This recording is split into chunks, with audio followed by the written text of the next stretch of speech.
저희를 사랑하시고 인도하시며 하나님의 은혜 가운데로 늘 붙드시고 주장하여 주시는 여호와 하나님 아버지, 그 사랑의 놀라우신 은혜와 구원의 약속을 이 아침에도 다시금 기억하며 주님 앞에 인도함을 받은 저희가 찬송과 영광을 주님께 올려드리기를 원합니다.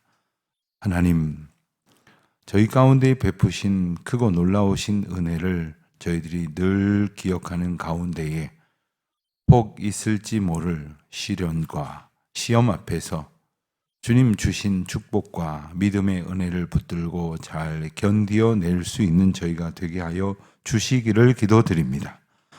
하나님, 저희들이 주님을 따라가는 일은 저희에게 주어진 십자가를 지는 일이라 하셨습니다.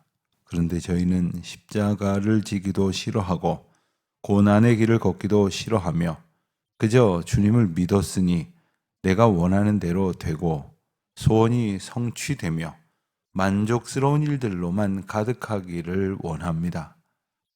이 허망한 욕심 가운데에서 헤매던 많은 시간들을 저희들이 알고 있으면서도 아직도 여전히 말씀 가운데에 살고자 하는 듯 하지만 욕망 가운데에 살고 있는 저희들을 보게 하시오니 저희들의 연약함을 불쌍히 여겨 주시옵시고 오직 주님만 더욱 의지하며 바라는 저희들이 되게 하여 주시기를 기도드립니다.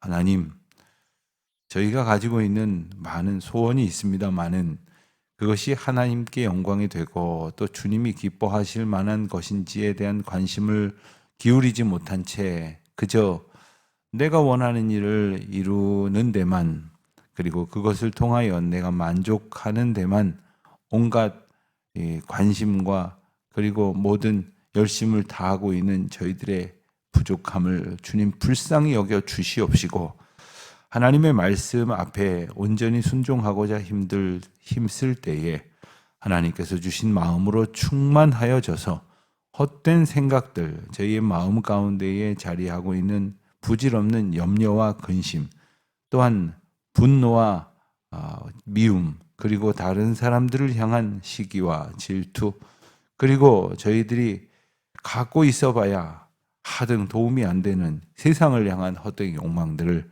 걷어내 주시도록 성령 하나님 오늘도 저희를 온전히 다스려 주시기를 기도드립니다. 하나님, 저희들이 시간이 지나가면서 많은 것을 배웁니다.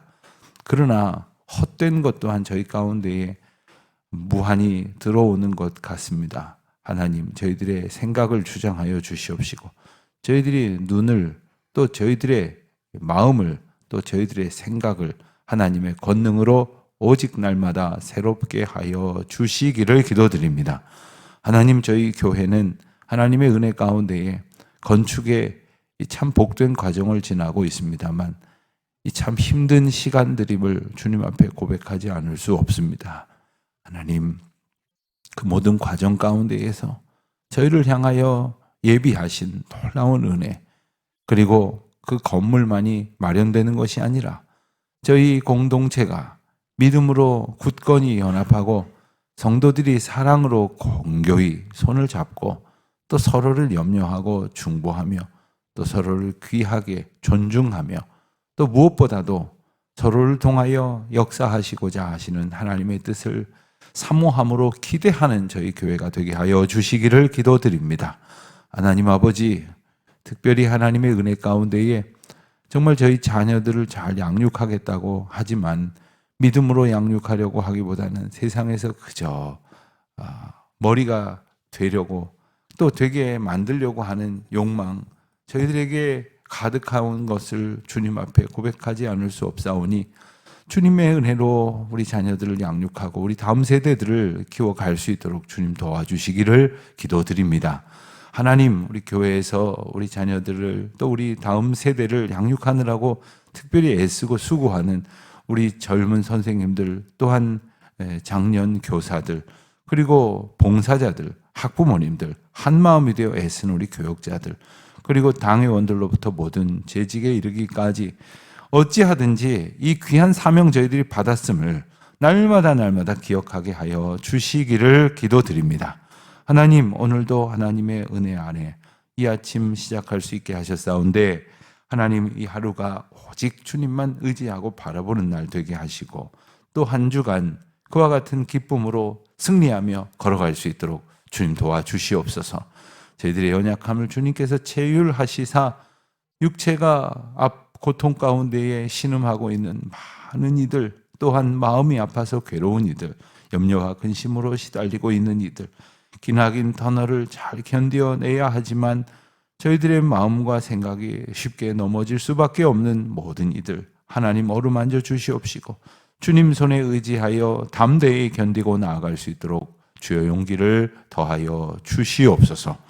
이 아침도 주님의 말씀 의지합니다. 주님 말씀 한 절 한 절이 내게 주시는 생명의 말씀이요, 또한 어떻게 우리가 이 세상을 살아가야 할는지를 깨닫게 하시는 구원의 지표임을 발견하는 복된 시간 되게 하여 주시옵소서. 출타 중에 있는 모든 교우들, 여행 중에 있는 교우들, 군문에 나가 있는 자녀들과 유학 중에 있는 젊은이들, 병 중에 있는 이들, 특별히 이 추운 날씨와 여러 가지 어려운 형편이 이제 겹쳐져 있는 이 겨울에 저희들의 몸과 마음 주님께서 주시는 온기로 따뜻하게 견디어낼 수 있도록 도와주시기를 기도드립니다. 구역을 이끌고 여러 모양으로 성도들을 돌보는 여러 중직자들을 하나님께서 축복하시고 특별히 하나님 나라를 위하여 애쓰고 간구하는 기도를 들어 응답하여 주시옵소서. 주여 이 날이 복되게 하옵시며 말씀을 들으며 우리의 생각이 바뀌고 자세가 바뀌고 그리하여 우리가 주님을 향하여 나아가는 순종이 온전하여지는 복된 날 되게 하옵소서. 예수님의 이름으로 기도드립니다. 아멘.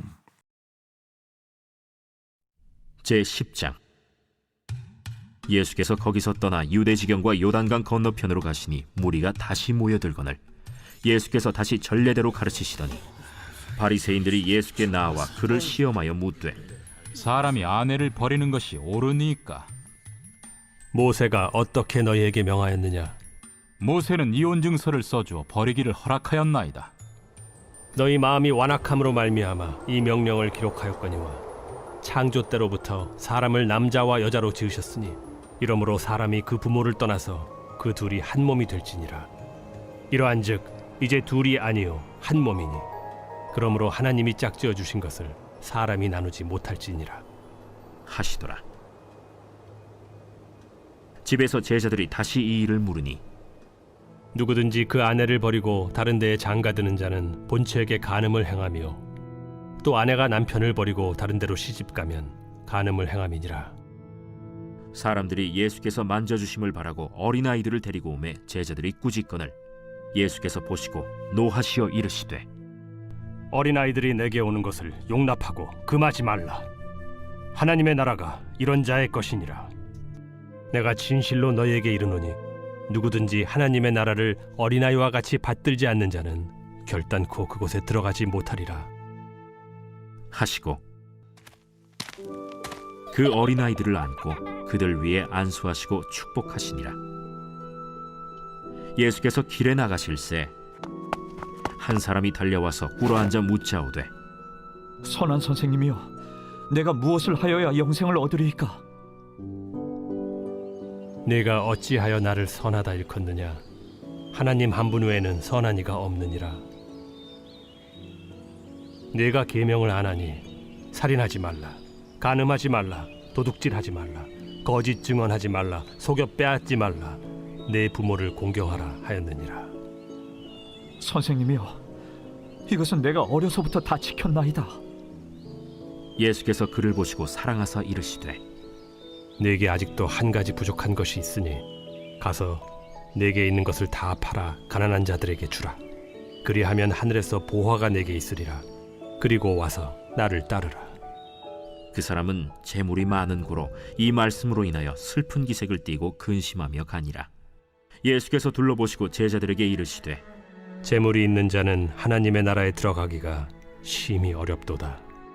제자들이 그 말씀에 놀라는지라. 예수께서 다시 대답하여 이르시되 얘들아, 하나님의 나라에 들어가기가 얼마나 어려운지 낙타가 바늘기로 나가는 것이 부자가 하나님의 나라에 들어가는 것보다 쉬우니라. 제자들이 매우 놀라 서로 말하되 그런즉 누가 구원을 얻을 수 있는가? 하니 예수께서 그들을 보시며 이르시되 사람으로는 할 수 없으되 하나님으로는 그렇지 아니하니 하나님으로서는 다 하실 수 있느니라. 베드로가 여짜와 이르되 보소서, 우리가 모든 것을 버리고 주를 따랐나이다. 내가 진실로 너희에게 이르노니 나와 복음을 위하여 집이나 형제나 자매나 어머니나 아버지나 자식이나 전토를 벌인 자는 현세에 있어 집과 형제와 자매와 어머니와 자식과 전토를 100배나 받되 박해를 겸하여 받고 내세의 영생을 받지 못할 자가 없느니라. 그러나 먼저 된 자로서 나중되고 나중된 자로서 먼저 될 자가 많으니라. 오늘은 말씀을 읽어가면서, 본문이 조금 길기 때문에 말씀을 읽어가면서 이렇게 살펴보도록 하겠습니다. 마가복음 10장 오늘 1절부터 보도록 하겠습니다. 1절을 보니까 예수께서 거기서 떠나 유대지경과 요단강 건너편으로 가셨다 했습니다. 여기서 거기서 떠났다고 할 때의 떠난 지점을 가버나움으로 이렇게 보게 되는데, 이 가버나움에서 이제 어느 집을 특정하셔서 그 집에서 찾아오는 사람들을 가르치셨다고 했습니다. 그런데 유대지경과 요단강 건너편으로 가시니, 여기서 말하는 요단강 건너편은 이제 베레아 지역으로 이제 추정이 됩니다. 베레아 지역은 이제 나중에 나오는 일과 깊이 연관이 되어져 있는데, 헤롯 안티파스가 다스리는 지역입니다. 헤롯 안티파스는 누구냐면 세례 요한의 죽음과 관련이 된 인물로서 자기 동생의 아내를 취하여 이제 아내로 이제 맞아들였다고 해야 되나요? 뺏어왔다고 해야 되나요? 그렇게 함으로써 세례 요한에게 비판을 받았었던 사람, 그리하여 세례 요한을 결국 죽음에 이르도록 하게 했던 원인을 제공했던 바로 그 헤롯 안티파스가 다스리는 지역입니다. 그렇기 때문에 오늘 말씀이 나오는 논란, 2절 이하에 나오는 바리새인들의 시험을 의도한 질문이 바로 그 지역에서 가장 크게 이슈가 되었던 이 아내를 버리고 다른 여자를 취하는 것과 연관이 되어져 있는 것입니다. 바리새인들이 시험하면서 질문한 것은 바로 아내를 버리는 것이 옳으냐라는 겁니다. 사람이 아내를 버리는 것이 옳으냐. 여기서 사람이라는 말은 남성을 말하겠죠. 남자가 아내를 버리는 것이 옳으냐. 당시에 이런 일들이 심심치 않게 있었던 겁니다. 특별히 좀 전에 설명드린 대로 그곳을 다스리는 분봉 왕이 자기의 욕망을 위해서 아내를 버리고, 또한 그 아내도 본래의 남편인 그 이제 새로운 남편의 동생을 버리고, 그리고 가정을 이루었으니 세상에 이런 경우가 어디 있겠습니까? 이것은 각각 자기 배우자를 버렸다는 그러한 사건을 전제하고 있습니다. 그러다 보니 이것을 가지고 예수님께 질문을 합니다. 자, 이것을 가하다 예컨대 예수님께서 있을 수 있는 일이지라고 말했다고 하면은 지금 이후에 대답에 나오는 것처럼 구약의 가르침, 율법과 어긋나는 것이 될 것이고, 그래서는 안 된다라고 말한다면 당시 지역을 이제 관할하고 있는 헤롯 안티파스의 잘못을 정면으로 지적함으로써 이제 세례 요한이 목배임을 당한 것처럼 예수님을 그와 같은 참형에 처할 수도 있게 될 것이니 자기 손을 대지 아니하고 예수님을 공경에 빠뜨릴 수 있는 기회로 여겼던 것입니다. 예수님께서는 대답하셨습니다. 3절에 보니까 모세가 너희에게 어떻게 명하였느냐. 너희가 그토록 주장하는 구약의 율법은 뭐라고 말하느냐 하는 겁니다. 그랬더니 모세는 이혼 증서를 써줘 버리기를 허락했다 하고 대답을 합니다. 그때 예수님께서 그들에게 다시 말씀하시기를 5절입니다. 너희 마음이 완악함으로 말미암아 이 명령을 기억하려거니와. 자, 지금 이 말씀을 구약에 기록한 말씀을 가지고 이야기를 나누는데, 구약의 그 말씀, 아내를 버리는 것에 대해서 하신 그 말씀이 기록된 목적은 바로 너희의 완악함 때문이다 라고 말씀을 하시는 거예요. 그러니까 당시에 그 율법을 받을 만한 상황을 조성한 그 사람들, 특별히 남자들의 완악함과 지금 너희들의 완악함이 다르지 않다라고 말하고 있는 겁니다.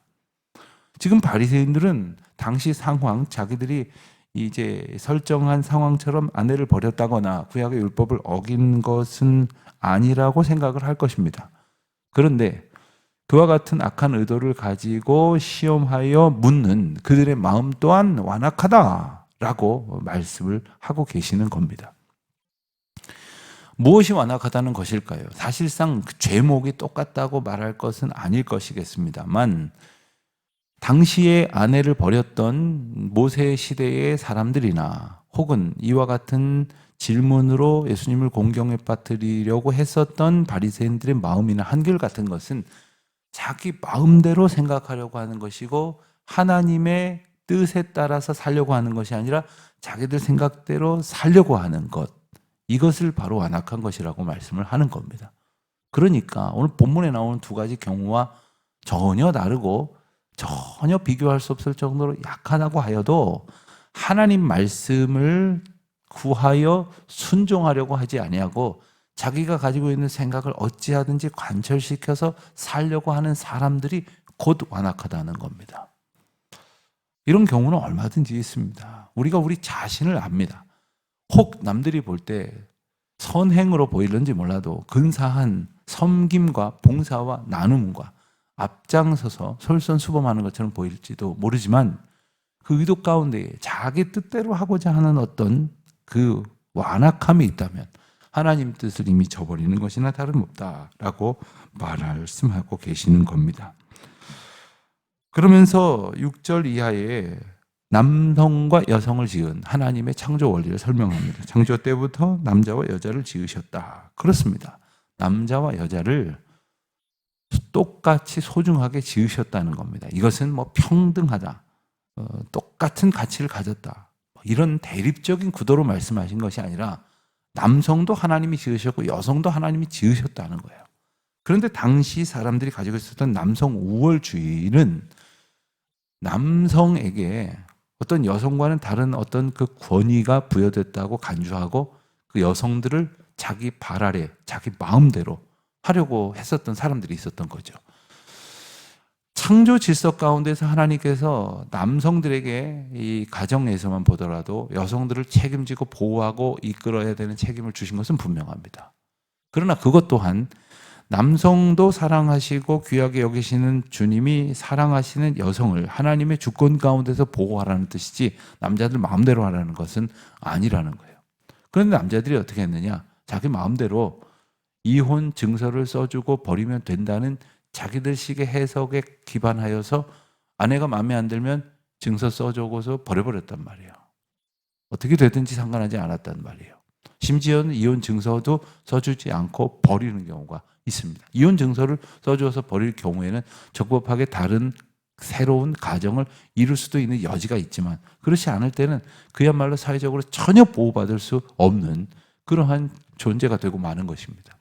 오늘날은 완전히 세상이 달라졌죠. 그래서 오히려 여성들이 이혼을 요구하는 경우도 있고 또 여러 가지 그 상황과 케이스들이 많이 있겠습니다만은 당시에 오늘 본문이 말씀하시는 이유는 9절에 설명하는 것처럼 하나님이 짝지어 주신 결혼 관계를 사람이 즉 남자가 함부로 이제 떼어 나누지 못한다라는 말씀을 중심으로 하고 있음을 기억해야 하겠습니다. 자, 10절에 보니까 집에서 제자들이 다시 이 일을 물었습니다. 이해가 잘 안 됐던 거죠. 예수님께서 그 이유에 대해서 충분히 설명을 해주셨음에도 불구하고 깨닫지 못한 그 질문을 제자들이 했을 때에 답을 하시기를 11절에 보면 누구든지 그 아내를 버리고 다른 데에 장가드는 자는 본처에게 간음을 행함이요 또 아내가 남편을 버리고 다른 데로 시집가면 간음을 행함이니라. 자, 대체로 이때는 말씀드린 것처럼 아내를 함부로 대하고 남성들이 이 아내를 심지어 버리는 경우가 있었고 그 경우를 기반하여 말씀을 하신 것입니다. 그런데 12절에 보면 그럴 때 아내가 남편을 버리고 다른 데로 시집 가면 간음을 행하는 것이라. 자, 어떤 상황이 말씀하시는 걸까요? 남자가 아내를 버리고 다른 여자를 택했습니다. 그런데 그 다른 여자 또한 어떤 남자가 자기 아내를 버리고 자기를 택했다고 해서 자기 남편을 버린다면 이 또한 여자도 남편을 버리게 되는 것이죠. 이것 또한 남자가 여자를 버리는 것과 동일한 것이다. 동일한 잘못이다. 왜 그렇습니까?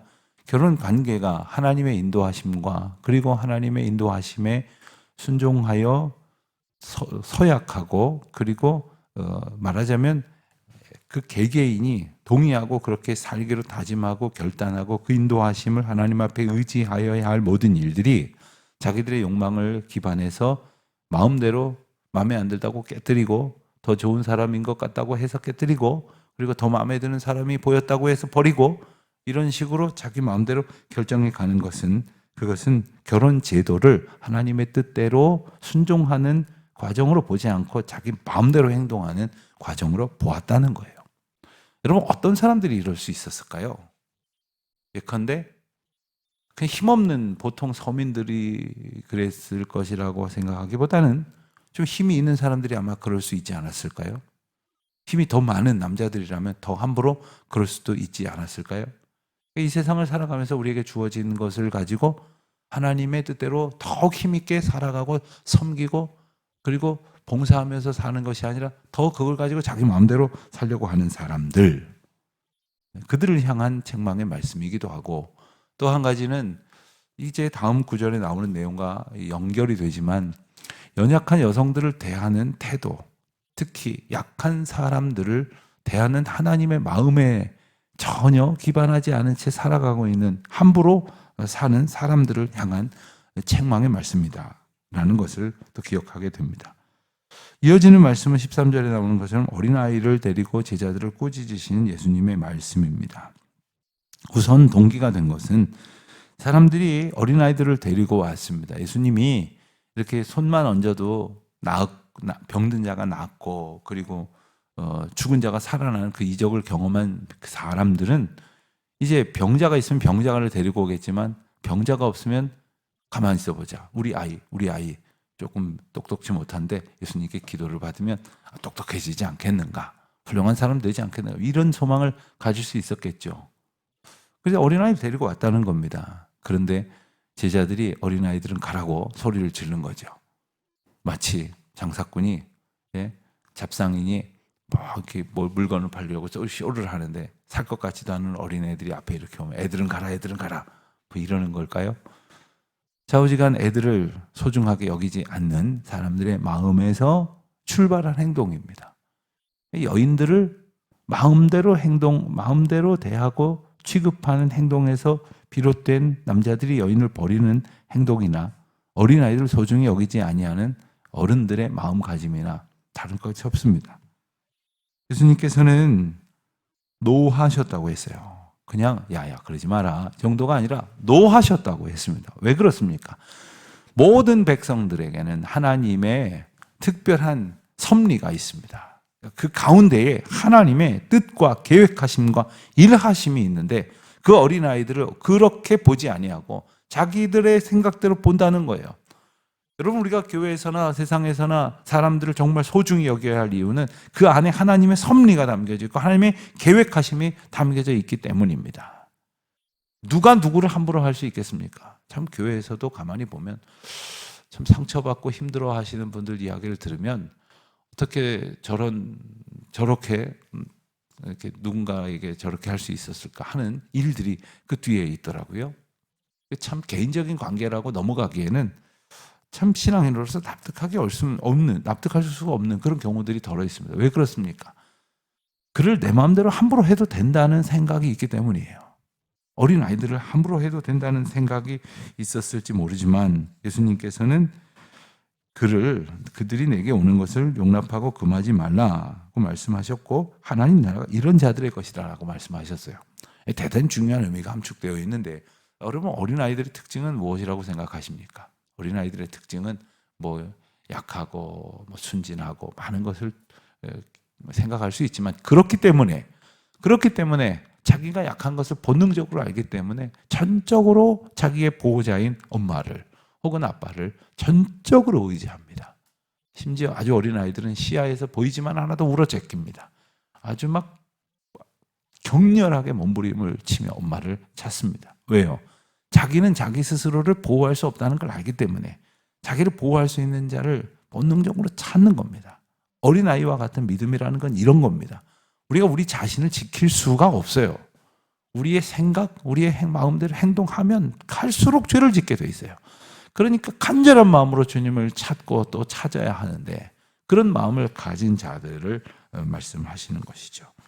또 하나 15절에 보면 이 어린아이와 같이 받들지 않는 자는, 즉 연약한 자를 소중히 여겨야 하는데 그렇지 않은 자들은 하나님 나라에 합당하지 않다라는 말씀입니다. 오늘 말씀은 이제 17절 이하의 말씀까지 함께 보겠는데 17절 이하에는 예수님을 찾아온 한 사람, 질문하는 한 사람이 등장을 합니다.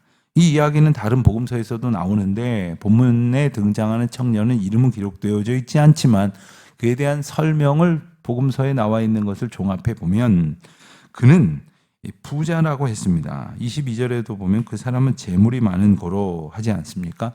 부자이고 또 다른 복음서의 내용을 종합해 보면 젊은이라고 소개하고 있고 또한 관리라고 소개하기도 하고 그리고 청년이라고 소개를 하기도 합니다. 종합해 보면 젊었을 때부터 큰 부를 갖게 된 고위, 관리이자 부유한 사람이라는 거예요. 권력만 가진 것도 아니라 그리고 재물만 있는 것도 아닌 것이죠. 당시에 이렇게 젊은 사람이 큰 부자가 될 수 있었던 것은 아마 두 가지 중에 한 가지 정도의 경우가 아닐까 싶습니다. 일찍부터 자수성가를 한 경우 혹은 큰 유산을 받았을 경우 혹은 큰 유산도 받은 데다가 그걸 가지고 또 사업을 잘해서 돈을 불린 경우. 그런데 그가 관리라고 했어요. 그러니까 꽤 똑똑해서 자기 실력으로 세상에 검증을 받은 구석도 있었던 모양입니다. 어쨌든 손색 없는 사람입니다. 그가 와서 예수님께 질문을 합니다. 어찌하여야 영생을 얻으리이까? 놀랍게도 그의 관심은 영생에 있었어요. 놀랍게도 그의 관심은 자기가 가지고 있는 재물을 더 키우는 것이 어떤 방법이 있을 수 있습니까? 더 높은 권력을 가질 수 있는 길은 무엇입니까?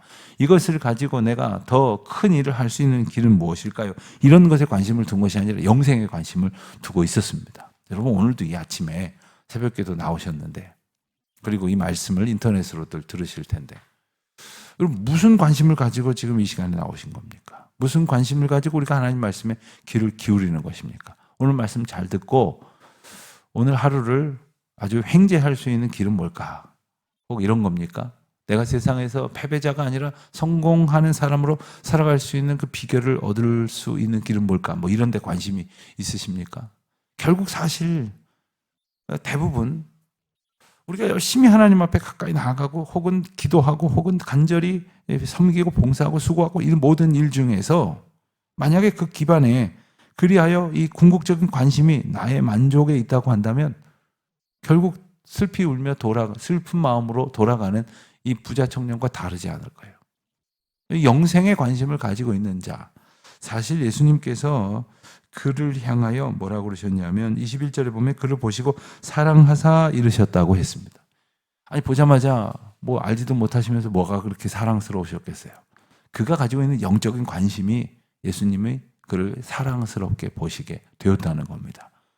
오늘 우리는 예수님께서 보실 때 사랑스러워 하실 만한지 아니면 내가 네 속을 다 안다 이렇게 하실런지 모를 일입니다.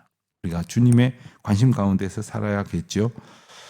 그러면서 말씀하시기를 21절에 보면 내게 아직도 한 가지 부족한 것이 있으니 가서 내게 있는 것을 다 팔아 가난한 자에게 주라 하셨습니다.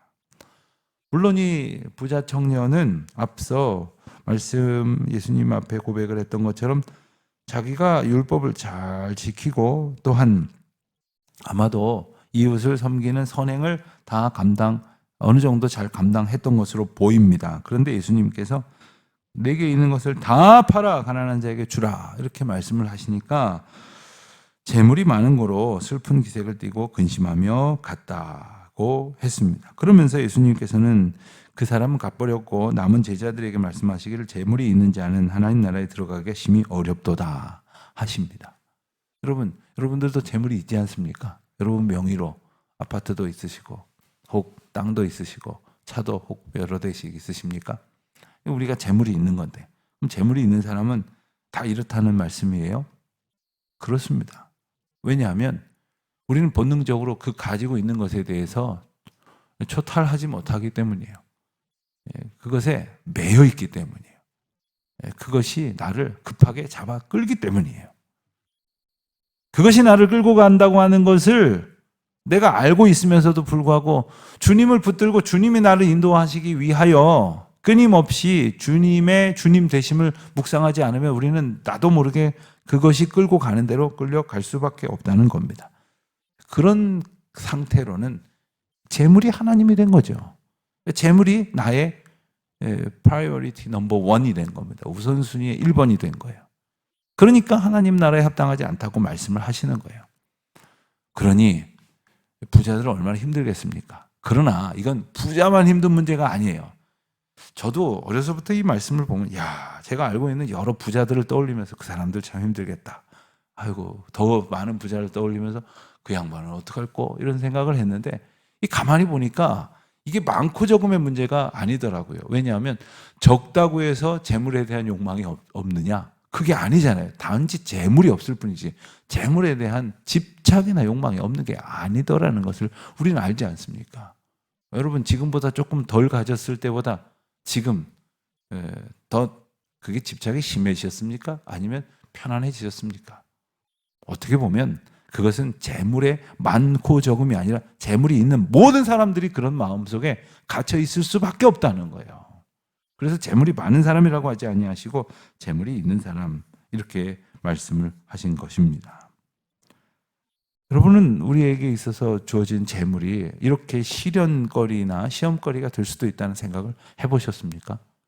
그러나 이 재물은 하나님께서 이 땅을 우리가 살아갈 수 있는 힘으로 근간으로 그리고 이 땅을 살아가면서 감당할 수 있는 사명을 이루는 도구로 주셨다는 사실 또한 우리가 잘 기억해야 합니다. 그러니까 하나님께서는 물질을 주고 그 물질을 잘 쓰는 사람에게 더 주는 거죠. 물질을 잘 감당하지 못하는 사람에게 물질을 준다는 것은 그를 죄짓게 만드는 일이고 시험에 빠뜨리는 일이니 오히려 그것을 거두어 가실 것이고 그것이 하나님께서 주시는 축복인 겁니다. 그러니까 이 물질이든 모든 기회이든 그것을 하나님의 뜻대로 선용하여서 정말로 하나님이 그 물질이든 뭐 지식이든 명예든 권세든 세상에서 우리가 가지고 있는 여러 가지 지위든 그것을 통해서 우리 안에 하나님이 드러나시는 하나님이 영광을 받으시는 하나님이 일하신다는 것을 우리도 깨닫고 남들도 깨닫는 그런 삶을 살 수 있기를 바랍니다. 28절에 보니까 베드로가 말합니다. 보소서 우리가 모든 것을 버리고 주를 따랐나이다. 자, 말이 맞습니까? 틀립니까? 베드로가 이 말을 하는 것은 철저히 맞는 말입니다. 왜냐하면 베드로는 예수님께서 부르셨을 때 그가 그물을 버려두고 그리고 부모를 버려두고 떠났어요. 그러니까 그에게 있어서 부모라고 하는 것은 그의 모든 기반을 말하는 것이고 그물이라고 말하는 것은 호구지책을 말하는 거죠. 그러니까 당장 오늘 저녁부터 수입이 끊어질 상황을 자처한 겁니다. 예수님이 부르셨기 때문에 예수님을 따르기 때문에요. 그러나 문제는 그것이 오직 순전하게 예수님만을 따르는 것이 아니라는 사실을 이 제자들은 예수님과 동행하는 과정 속에서 때로 드러냅니다. 보여주고 맙니다. 그만큼 예수님과 함께 있으면서도 자기 욕망에 휘둘리는 제자들의 모습을 우리는 보게 되는 거죠. 예수님께서는 참 난해한 말씀을 29절 30절에서 하십니다. 내가 진실로 너희에게 이르노니 나와 복음을 위하여 집이나 형제나 자매나 어머니나 아버지나 자식이나 전토를 벌인 자는 현세에서 집과 형제와 자매와 어머니와 자식과 전토를 100배나 받되 박해를 겸하여 받고 내세 영생을 받지 못할 자가 없느니라. 자, 여러분 여기서 어떤 말씀으로 이 말씀이 들려지십니까? 100배를 받는다고? 그럼 기꺼이 버려야지 라고 말한다면 이것은 버리라고 하시는 궁극적인 예수님의 뜻에 말씀의 뜻에 부응하여 버리는 것이 아니라 이것은 투기를 하는 거죠. 야, 이건 넣으면 100배가 된대. 여러분 사실상 우리가 하고 있는 모든 그러한 소위 재테크가 다 이런 방식 아닙니까? 예컨대 주식이라고 하는 것은 그 회사의 가치를 사는 거예요. 그래서 그 회사가 잘 되기를 바라는 마음에서 그 가치를 공유하는 겁니다. 그런데 그런 아주 근본적이고 이상적인 뜻은 온데간데 없고 그냥 이 회사가 내년에 10배가 된대. 뭐 그렇다면 그냥 집어넣어 보는 거죠. 투기가 되는 거죠. 여러분 하나님께서 우리에게 이것을 버리라고 말씀하신 것은 그것을 버리지 않으면 예수님을 온전히 붙들지 않기 때문에 하나님을 온전히 따르지 않기 때문에 하나님께서 주신 복을 온전히 얻을 수 없기 때문에 버리라는 거예요. 살기 위해서 이걸 버리라는 거예요. 예.